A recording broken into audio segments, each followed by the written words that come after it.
Hi guys, my name is Ariana and welcome back to my channel. I sound nasal and I am fully aware of that. I am sick. I caught the flu, unfortunately, but it's okay. I'm on a round of steroids for my asthma and Tamiflu to treat the symptoms. So we're trying our best out there. I'm drinking my tea, taking my vitamin C, all that jazz. So I'm trying my best. You just gotta bear with me and my nasaliness for this video. Speaking of video, thank you for clicking on this one. If you clicked on this video, you are curious about your cycle or cycle syncing. Maybe you've heard the term and you're a bit curious about it and want to learn more. So you definitely clicked on the right video and we're going to be able to talk about that today. One more disclaimer, well, I guess two. I am going to sound like I'm out of breath. I mentioned I have asthma and it's not going well for me. I do have my inhaler and stuff, but it's fine. Two, I am not a medical professional. So before starting any new exercise or diet plan, please consult your doctor, a nutritionist, and all of those experts in those fields, in their respective fields. This is from research and me just being a fanatic about hormones and taking care of my body, and I'm going to be sharing with you what I have learned over the past, I want to say, 3 years. So, here we go. Cycle syncing 101. Your cycle is broken down into 4 phases.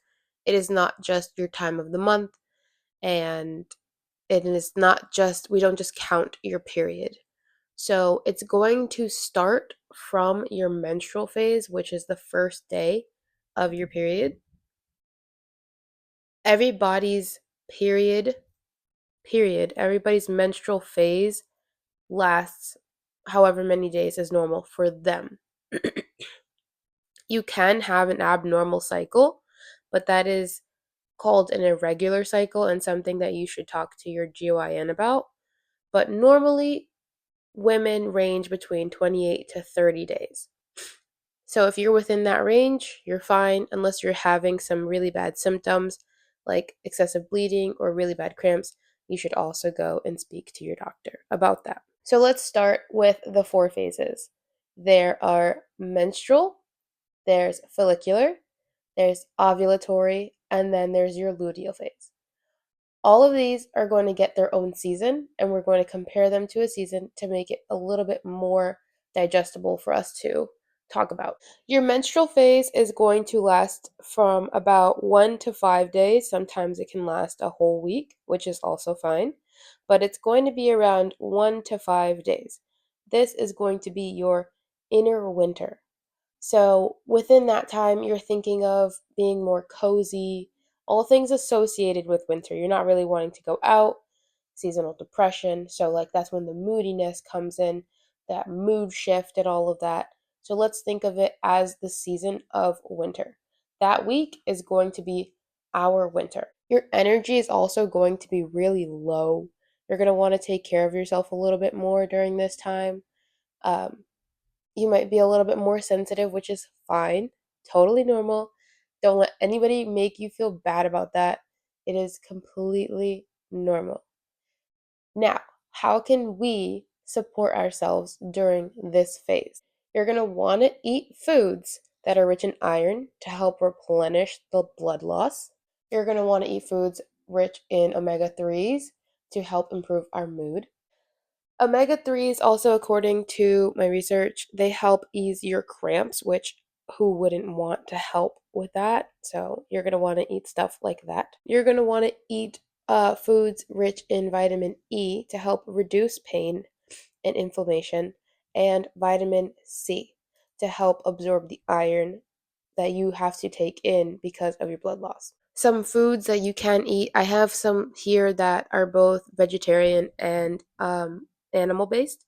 So, red meat, obviously, eggs, spinach, lentils and black beans, strawberries, kale, parsley, citrus fruits for the vitamin C, wild caught salmon, cod liver oil, flax seeds, peanuts, and olive oil for the vitamin E. The best thing that you can do to support your body physically during this time is to take it easy with your workouts. Excessive exercise while it may feel like you're helping your body, it can actually raise our cortisol levels and increase the weight if you are trying to lose weight. So you want to take it slow. You don't want any of your levels to be rising during that time. Um, you're going to want to be resting, walking, yoga, stretching, things like that. No hit workouts, no jumping around, no running. If you are on a training schedule that you have to be doing those things, then continue to do so, but just try and listen to your body and gauge what you're feeling from day to day. The next phase is your follicular phase. This ranges from days 6 to 14. This is going to be known as your inner spring.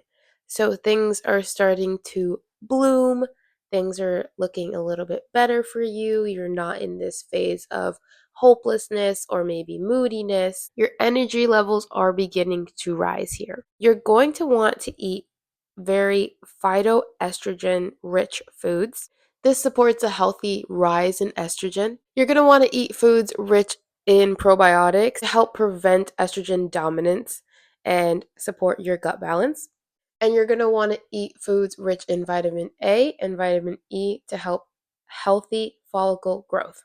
So these foods can look like organic soy products, flax seeds, pumpkin seeds, alfalfa sprouts, garlic, spinach, almonds, avocados, and olives. For some probiotic rich foods, there's kimchi, miso, yogurts. There's also sweet potatoes and carrots, tuna, and butternut squash. At this point, you can start to do your HIIT workouts again, a little bit more intensity. You can go for strength training, maybe start running again. You can go on a hike. You also might have a lot more energy to do things in your day to day. Like if you didn't have energy during your menstrual phase to complete a task, you can complete a task now. Now, moving on to our ovulatory phase. And this is honestly the best phase, but it's so short. So what I mean by that is it's really about 5 days long. It goes from day 15 to day 20. This is what is known as our inner summer. This is when we have the highest energy, we feel the best, we feel more energized. So we can get a lot more things done. We're a lot happier, we're a lot stronger. For food, we're going to want to eat a lot of omega 3s to have a healthy rise in estrogen. We're going to want to eat a lot of foods rich in glutathione, which is an antioxidant, and we're going to want to eat foods rich in vitamin C and magnesium. So this can look like wild salmon, free-range eggs, wild mackerel, flaxseed, hemp seed, broccoli, Brussels sprouts, oranges, citrus fruits, dark chocolate, almonds, cashews, or onions. You're going to want to be more in touch with your feminine side. More than likely, you will be more sexually active or open to sexually active experiences during this time. So this is when, if you are planning for a baby, that you would be trying to have a baby because your body is preparing for that. If not, you can utilize this time to work on your goals, whether that be in life or physical goals, mental goals, a lot of things that would require a lot of energy that you wouldn't be able to give during your menstrual phase. You can also be more social. This is when your social battery is at its highest. So I would suggest going out with friends, maybe trying something new, something out of your comfort zone while you have the energy to do it. For exercising, you can definitely do a HIIT workout class. You can do group fitness, running, strength training, trying to hit all of your like PRs, things like that make you happy, definitely do it. Moving on to our last phase, this is the longest one.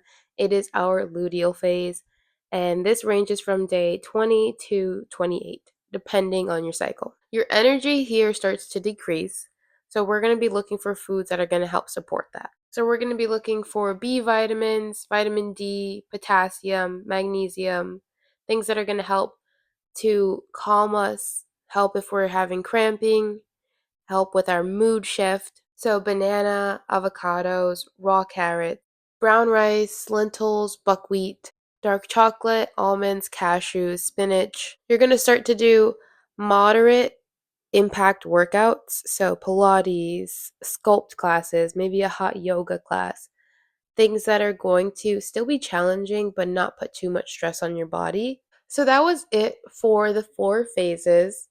I definitely think that as women, we are not taught enough about our cycles and hormones.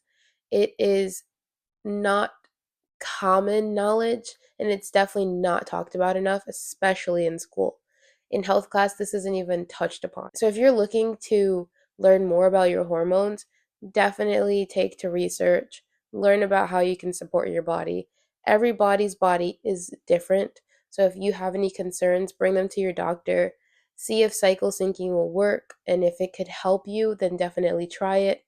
If this video was informative in any way, please give it a thumbs up, and I hope to see you guys in the next one. Bye.